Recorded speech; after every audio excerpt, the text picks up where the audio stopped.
Miss,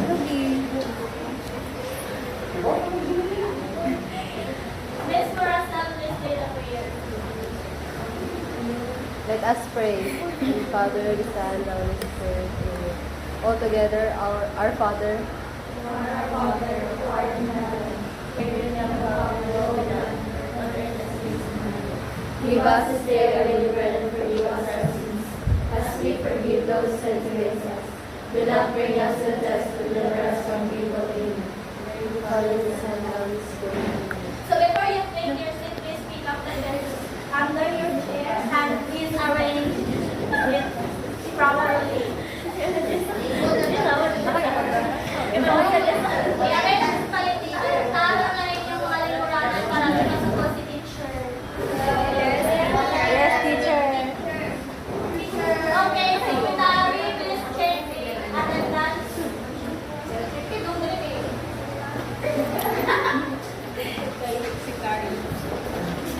Okay, once again, good afternoon, class. Good afternoon. So before we proceed to our discussion, let's have another icebreaker. So, please stand up.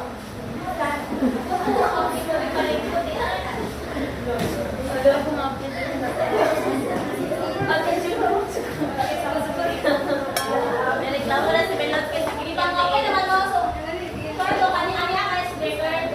O, yung ikaw. So, this game is called Squid Game. So, I know all of you familiar of this game, but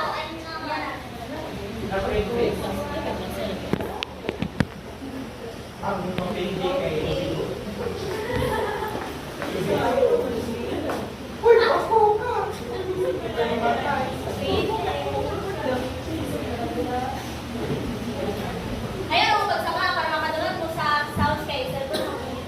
So, ay, once sa balik ang likuran ng kalihog.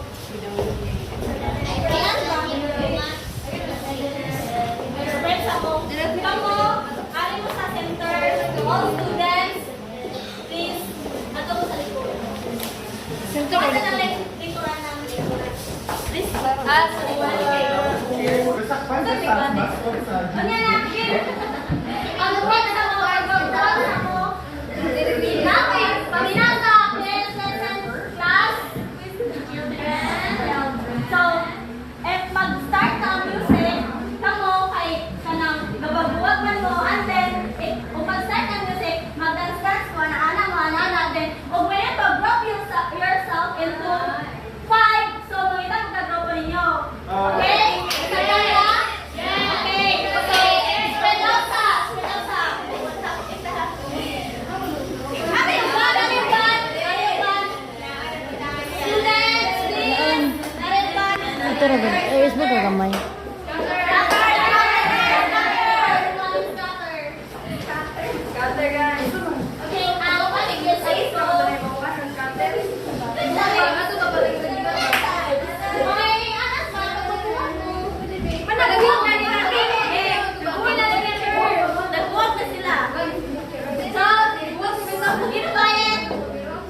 Para makadawag ang uban.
No signal. Ano man eh? Unya na na. Natapos na.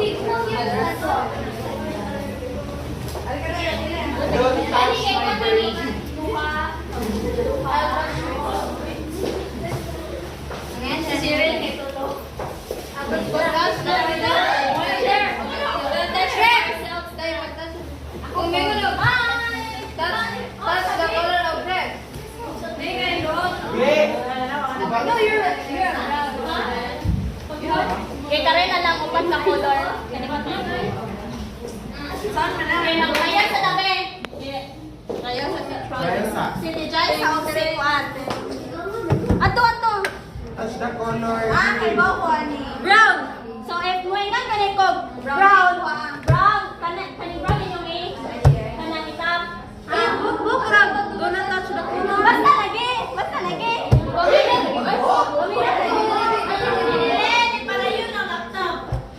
Ayaw eh. Kaya ba si Masik? Grabe ta ako. Grabe ka hard. Ano na lang ng safety. Kung sa manicure. That's the color. Brown. That's yourself.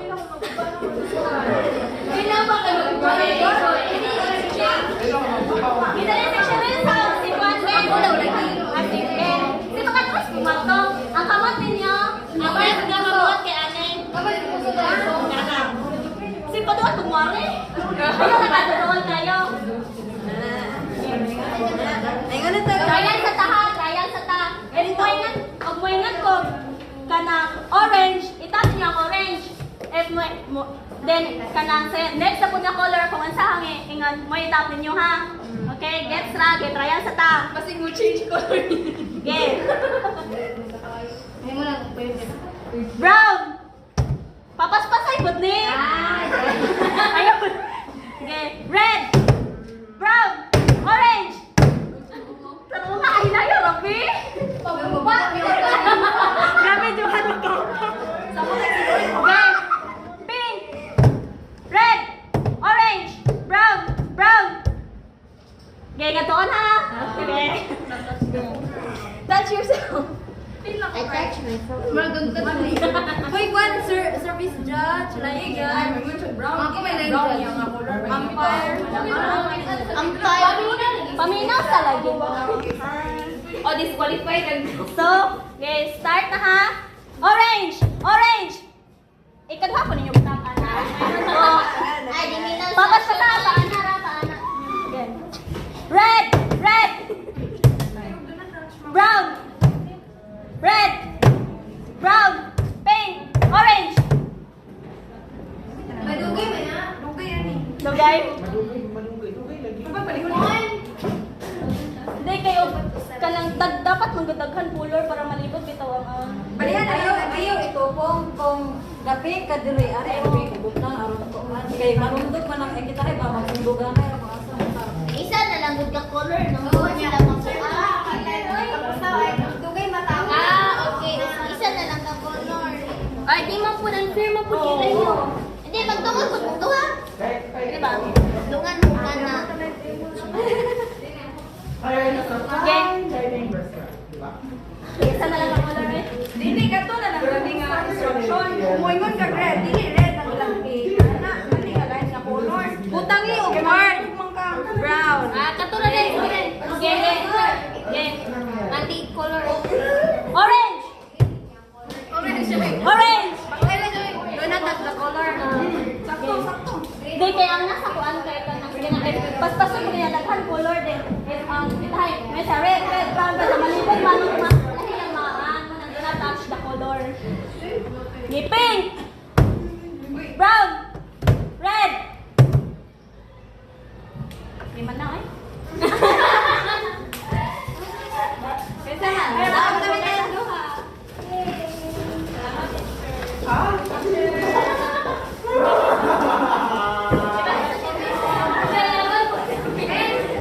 Ikaw na ba na Para tawa ka tunga ka pag sunod na pod. Ikaw ba na edit ano yun na? Ayaw ka ay! Our next lesson for today is all about instructional decision and assessment and outcome-based assessment. So, learning objectives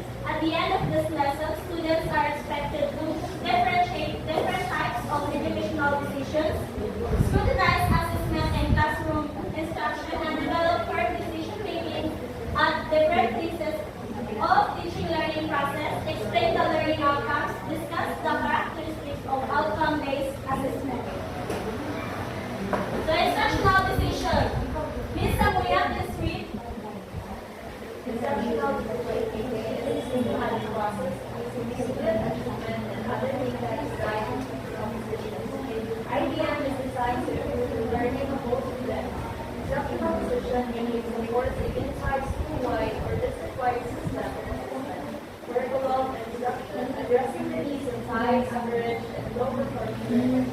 The process of using data systematically to make instructional decisions provides a framework for aligning resources to meet the needs of groups of students as well as individual students. So, what is your idea about instructional decision? So based on that.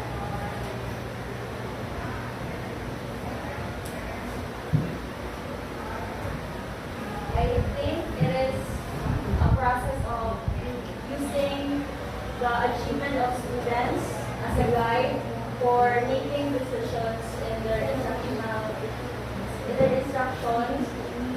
Instructional decision. like the system of assessment, curriculum, and the needs of high average low performing learners.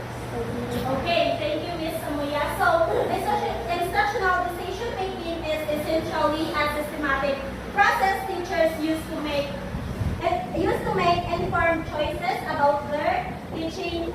So, it's all about using information about their students to figure out the best way to help them to learn. So, for example, ang teacher nag-gather of data. So they collect information about their students' progress. So like sa mga scores ninyo, o classwork and observation sa teacher sa estudyante. So then after so they look for patterns and figure out what students are understanding and where kung asa sila struggle. So and based sa mga close or students data, they decide to adjust their teaching. So, yung ang teacher naka-ask siya sa students na, gamay na low ang iyong performance. So, ikaw as a teacher, imuhang strategy atuang ang lesson what na-mean sa imong mga students. So, lahi na po na strategy ang imong gamitan para ma-meet nila ang imong learning outcome. So the goal is to always improve teaching and learning by making choices that are based in evidence, not just guesses. So instructional decision making is how teachers use information to make best decisions for their students. The instructional decision and assessment. The instructional assessment process starts with analyzing the material together with the teaching learning environment. It is done to determine the effect of the environment to the teaching learning situation after which so the kind of evidence that are appropriate to use for assessment of individuals are set. So this helps to determine the strength, weaknesses, needs, and personality, characteristics, skills, and abilities of the learners. So what I have said earlier, kung makuha ng mga students, so decision making at different phases of teaching learning process. So there are 3 types of phases. First is the reactive phase, which is the planning stage or the preparation stage. So second is interactive phase, which is the execution stage. Then lastly, post-active phase. So the phase where feedback and evaluation occur. So in this phase, decision making is perhaps the most critical teaching skill a teacher should possess. So what is your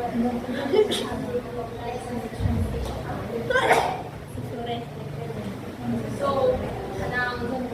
for example, bago pa na na-school na lesson kita yung for example,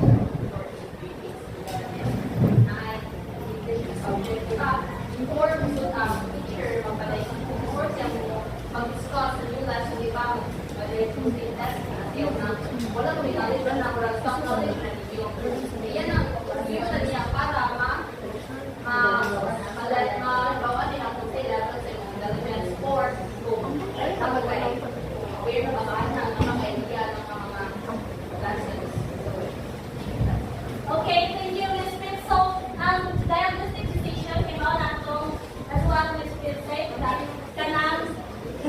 Nikuman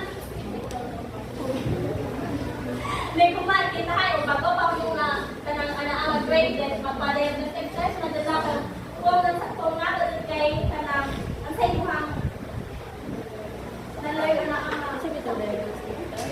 okay, selection decision is the process of choosing a wide range of options. The option which is most likely to meet the criteria or standard. The selection decisions in education includes the selection of learning content, learning material, learning strategy, learning activity, as well as learning assessment that align the learning objective or goal of a certain course. So, next. Placement decision. Kita gusto mo basa? Okay. Miss Erica.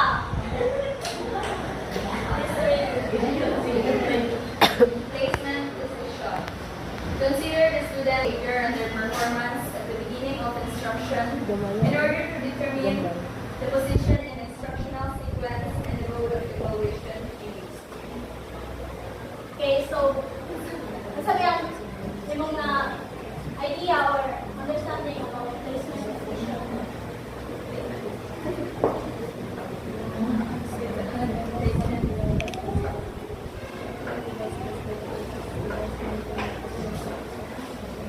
Okay, so dapat placement decision is consider sa ikaw ang maestro mo consider sa mga students sa based sa behavior sa ilang performance sa sugod na lang sa pag-instruct nimo or makaibaw ka na dun sa instructional sequence o mode of evaluation ang imong gamiton dahil Okay, thank you, Miss Mapala.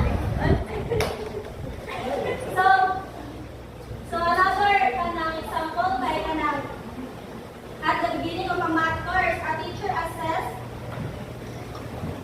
students' existing knowledge through a diagnostic test. So katong mo ni Miss Kit kanina. So based on the results, Same ra ba na sa pretest? Oh. Formative or summative? naging Formative or summative? public Formative. na ma-discuss. Formative.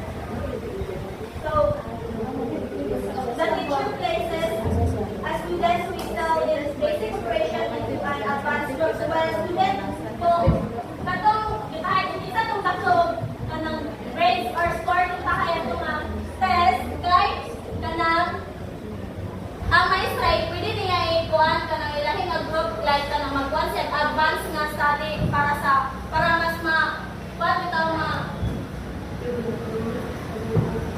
pero kadayon sa katong mga challenge pag ang katong mga tag-as o grado. So, if ang katong students nga gamay lang low na iyang score, kahit ka na pwede din mo siya ang maestra magpa-remedial. So next, guidance and counseling decision. It utilizes this data to assist students in making the personal choices for future career and help them know their strengths and weaknesses by means of standardized tests. So ani nga ka nang itahay kanang sa ganina. Then itahay na ko ana sa kanang kita ni mga performance sa imong estudyante like itahay how nang estudyante ug math. So kanang pwede nimo siya maingat na ikaw pwede ka mag-engineering ni mo college nimo or ni ka dahil better tayo ni ka grades kanang senior high mo pwede ka mag-BBM kung kanang how ka sa mga essay na naman na kaya kanang pwede ka mag-UMS pwede mo may guidance mo imuhang students. So program or curriculum decision, it is made not at the level of the teachers but on higher level such as division, regional or national level. Based on the result of assessment and evaluation, educational decisions may be reached to continue, discontinue, revise or replace a curriculum or program being implemented. So if kanang kasi nakasuway na ni apa elementary lang MTA.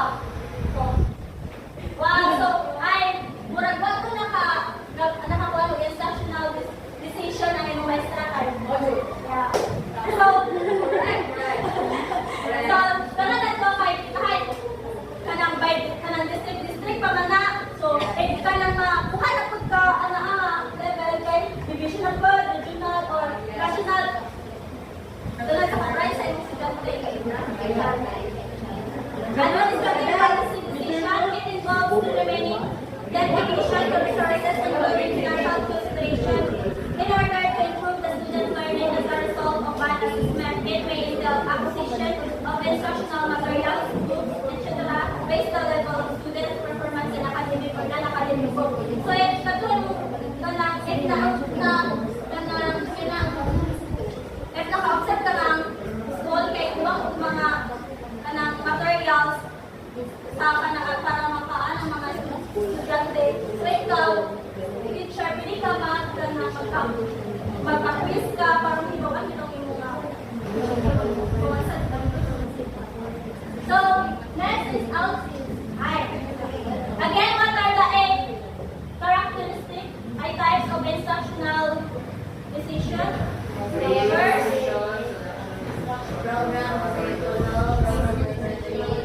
Okay, Miss Kanilansa, what are the 8 types of instructional decision? Grading decision. Placement decision. Graded and calculation decision.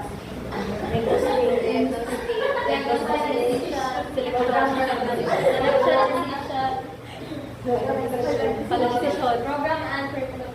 That's all. And instructional decision. What do you want to know sa akin na? Dapat ako teacher na MC ko. So now let's move to outcome-based assessment. Please read Miss Pios. Okay. Sige, makag-check ka ni Oy. Maglalagay ka na rin mo discuss.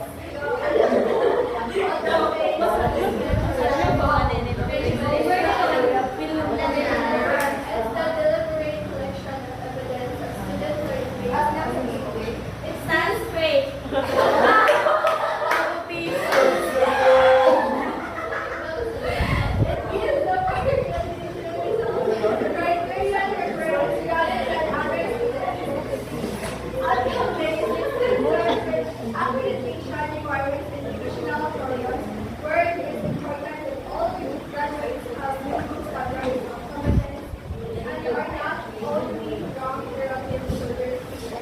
So, minsan na rin ako sa mga learning mo about ang sa idea mo outcome-based assessment. Based my understanding.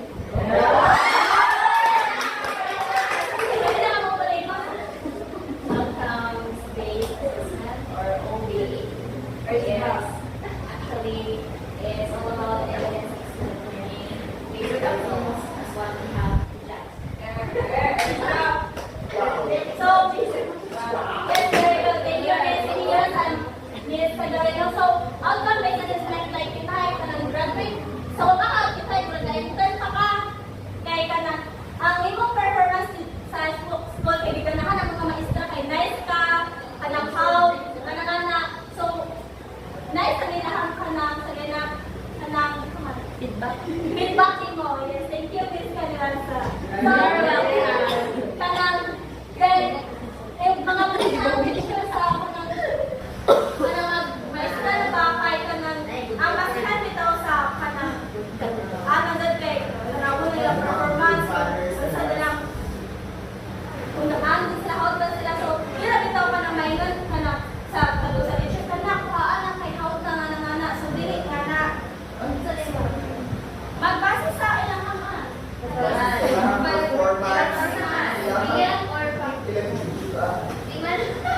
Student learning outcome is by Miss Rosikera. Pwede ka mo doon, like, direct ka ka. Student learning outcome. Student learning outcome is the capacity of accumulated knowledge, skills, and attitudes that students develop during a course of study. And these serve as the basis for assessing the success of learning and outcome-based education. Outcome-based assessment must be continuously done during the entire teaching learning by the teachers and students to ensure that the activities are aligned with expected outcomes set for students by the teacher. Providing feedback, including the results of assessment, is important to identify the next steps toward the realization of the intended learning outcomes. Okay, thank you. So, Mr. Sagipa, kasama ng learning outcome.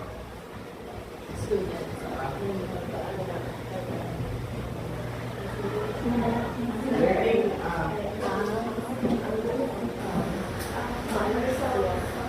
so, akong mga result ni sa mga among mga everything works. Sa tanan na mga performance tasks, mga performance or mga results ay mapag-isip nila. So basically naman ang mga grado deserve pa rin makapasa. Okay. Thank you, Miss. Miss Riva. Okay. The characteristics of outcome-based assessment is clear. Mr. Lorikin. First sentence. Students perform, create, construct, introduce, or do something. Asa may pasabutan na?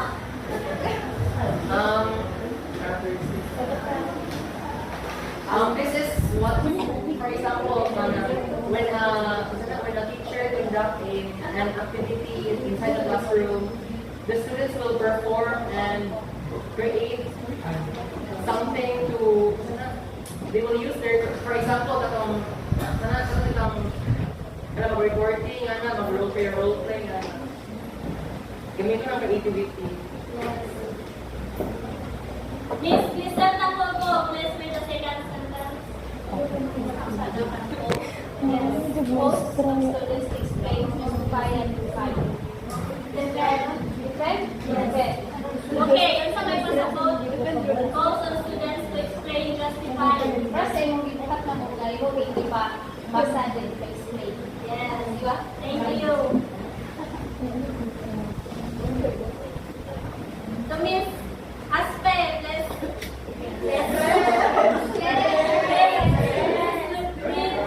Johnson naman dito dyan. Performance is directly observable. So when it comes to mag-performance based, mag-performance based ang maestra. Mura bali ka na ano daw staff for through sa performance ma-observe na gid evaluate na niyo bitaw Ang lahat. evaluate na niyo proficiency sa student about sa subject matter. Diyan, performance based. Maklaro na sila ang performance ba if na-imply ba nila ilang knowledge or nakapasok silang performance kung kasabot sila. Ah, Yes, Miss Ocado. Miss Rita. Second to the sentence.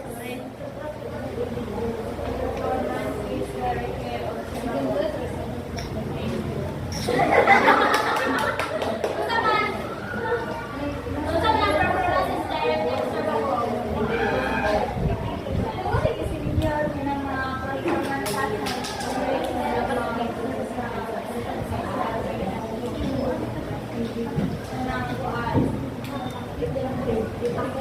involve engaging in ideas of importance and substance.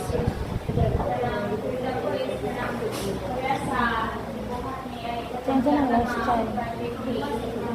Diyan sa ang last child. Okay? Thank you. Miss Milihor, please read the last sentence. Involves engaging in ideas of importance and substance. So what does it mean, engaging in ideas of importance and substance? Like example. Ay ganan, example ganan. Dapat ang imong klase is interactive and engaging and practicality.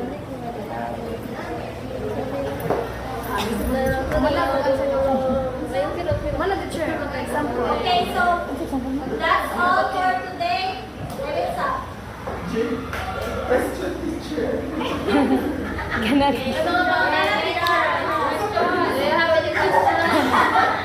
ito ka nasabdanin to sa atong lesson karon.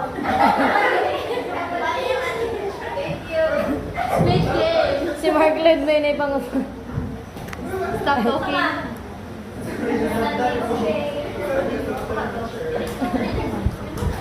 Okay, so that's all for today. Let's start for our prayer. Closing prayer.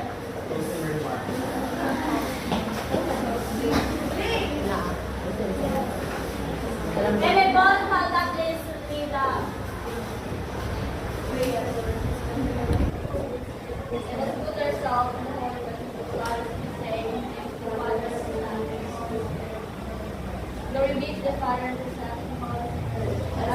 in the beginning, is now, and ever shall be,